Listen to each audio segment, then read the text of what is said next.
Everybody, welcome back to the channel. Today I'm going to be talking about the story of how I became a barefooted man. It was back in early June, about 6 months ago, and I had in my mind that I wanted to travel and know all of Colombia. I've been living in Medellin, that's where I live now, but I hadn't really been outside of the city too much. Well, thoughts become things. We always attract what we put out.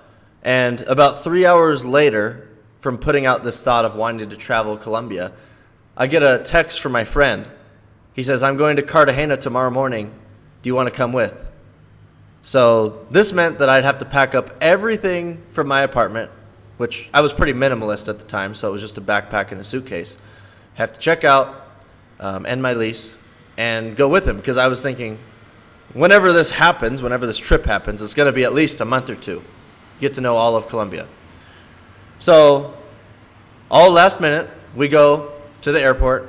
We have our stuff. We fly to Cartagena, which, if you don't know, is on the northern end on the Caribbean coast. It's a beach place, very touristy. And when we arrived, for whatever reason, I decided that I was going to be barefoot on this trip.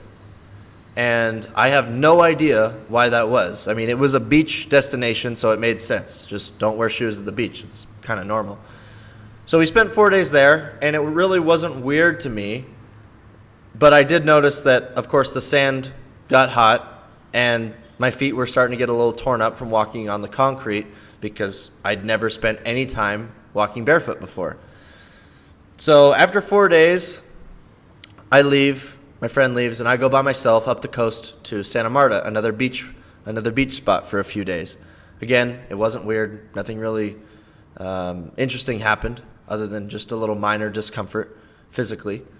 And then I go to this little jungle village called Minca, and I'd never heard of it before, but it was way out in the jungle. There was nothing nearby, and I go out there. And I hear there's this little hostel that's super remote. And the only way to get there is to take a motorcycle. Well, I show up, I have my backpack, my suitcase, and it's raining. And here's some guys in motorcycles that say they can give me a ride. So I put my backpack on the suitcase, and I go with this random dude through a little tiny jungle trail that looks like it had never been ridden on before for about half hour until we arrive at this little hostel. Super remote. I mean, there's nothing nearby for miles. So I get to the hostel, and I get a little room, and they ask, "How long are you going to stay here?" And I say, "I don't know." So I stayed. First day, I kind of just stayed in the camp, reflected. There was a few other people staying there from all over the world. And then the next day, there was this girl, and she was a cute girl, and she asked me if I wanted to go on a jungle hike with her. And I said, sure, just give me a minute. So I went and took some magic mushrooms, and a pretty decent sized dose, by the way. And of course, I didn't wear my shoes, I didn't wear a shirt, and I was just soaking in the experience. Like, it seemed like the right thing to do, going on a jungle hike. So here we went. She probably thought it was really weird. I know for sure. And later on, my mushrooms hit, and I was probably a little weird around the girl, not telling her I did the mushrooms. But anyways, we had a good time, and I really was exposed to just the raw power of being in the jungle with nothing around you, just the animals, the wildlife, the sounds, the smells. So then the next 2 weeks, I literally did that. The same thing every day, all day. I would wake up, I'd leave my little tiny room, and then I'd go on a jungle hike. And I'd be doing mushrooms in the jungle every day, all day. Oh my gosh. So transformative. My perception was shattered. I'm receiving all the energy, in my inward meditation, plus all of the energy of the jungle, plus my bare feet connected and grounded to the earth of just pure, unadulterated energy. So I'm receiving pure energy flow divine wisdom and just major reflections. I had tears. I had tears of joy. So much changed for me. I felt like I was literally reborn. And at first, my feet were hurting when I would walk and I'd go through the jungle, on the pebbles, on the tree stumps, on the branches. My feet were hurting. And there were days in which I couldn't walk, like I needed to rest.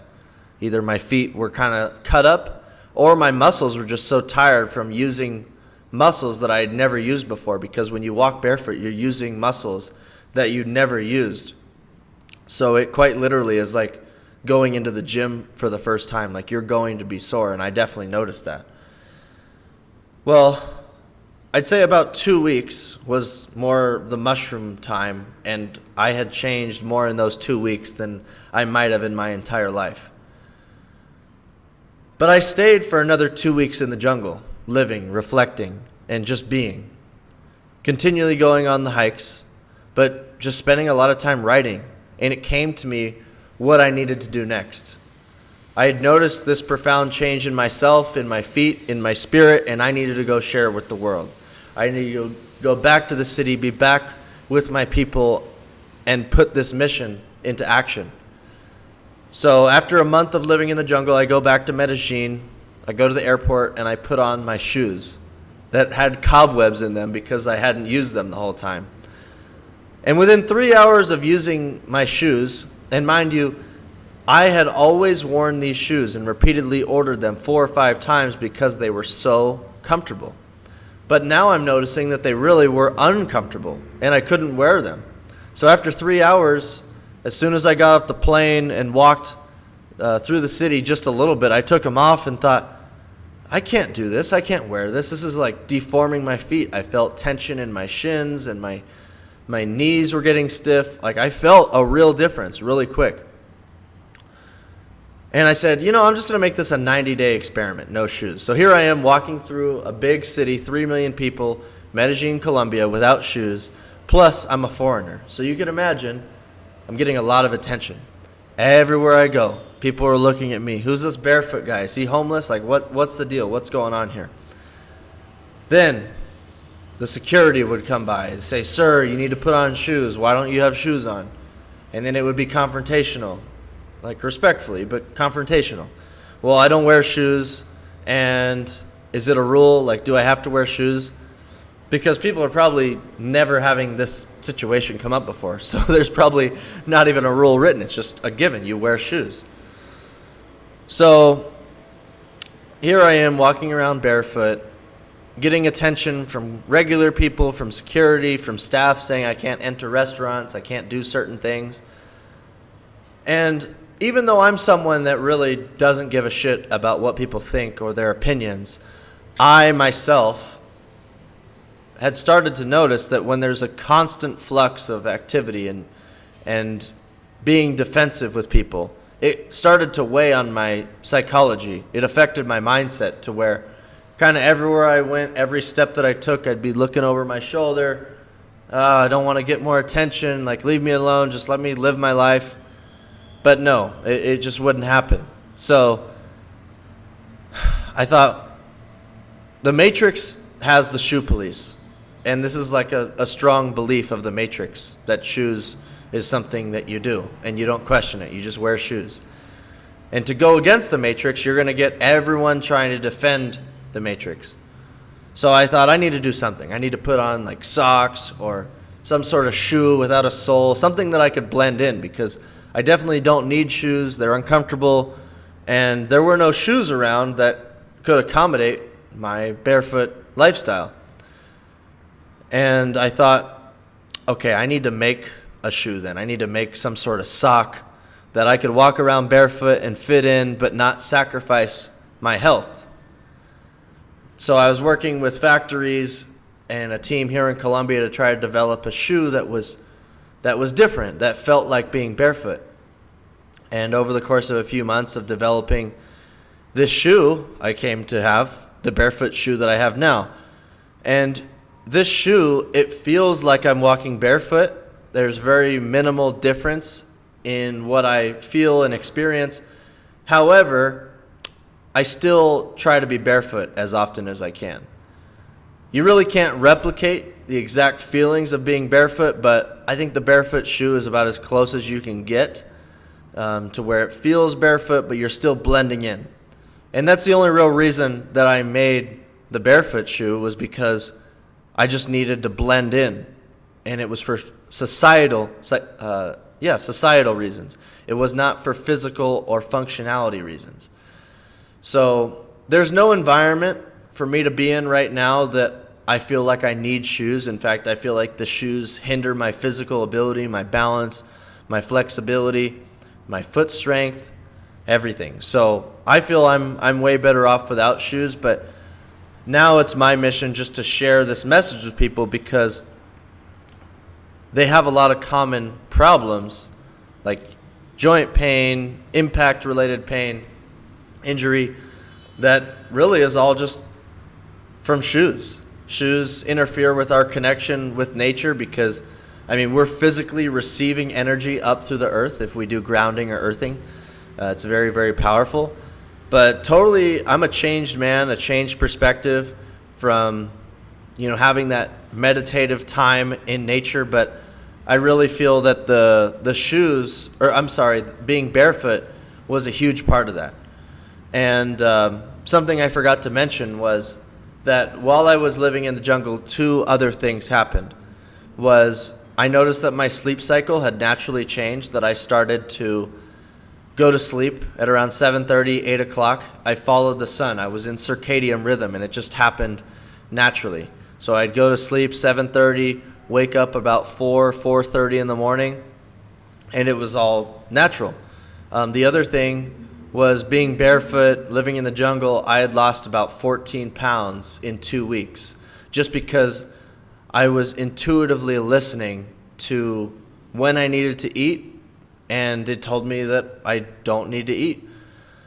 When we are in meditation, in nature, of course, magic mushrooms help. Being barefoot, your ability to listen to your intuition dramatically increases. So when we learn to listen to our intuition, like for example, it'll tell us that we're not hungry, and maybe we're eating out of habit but not out of necessity. And the same goes with shoes.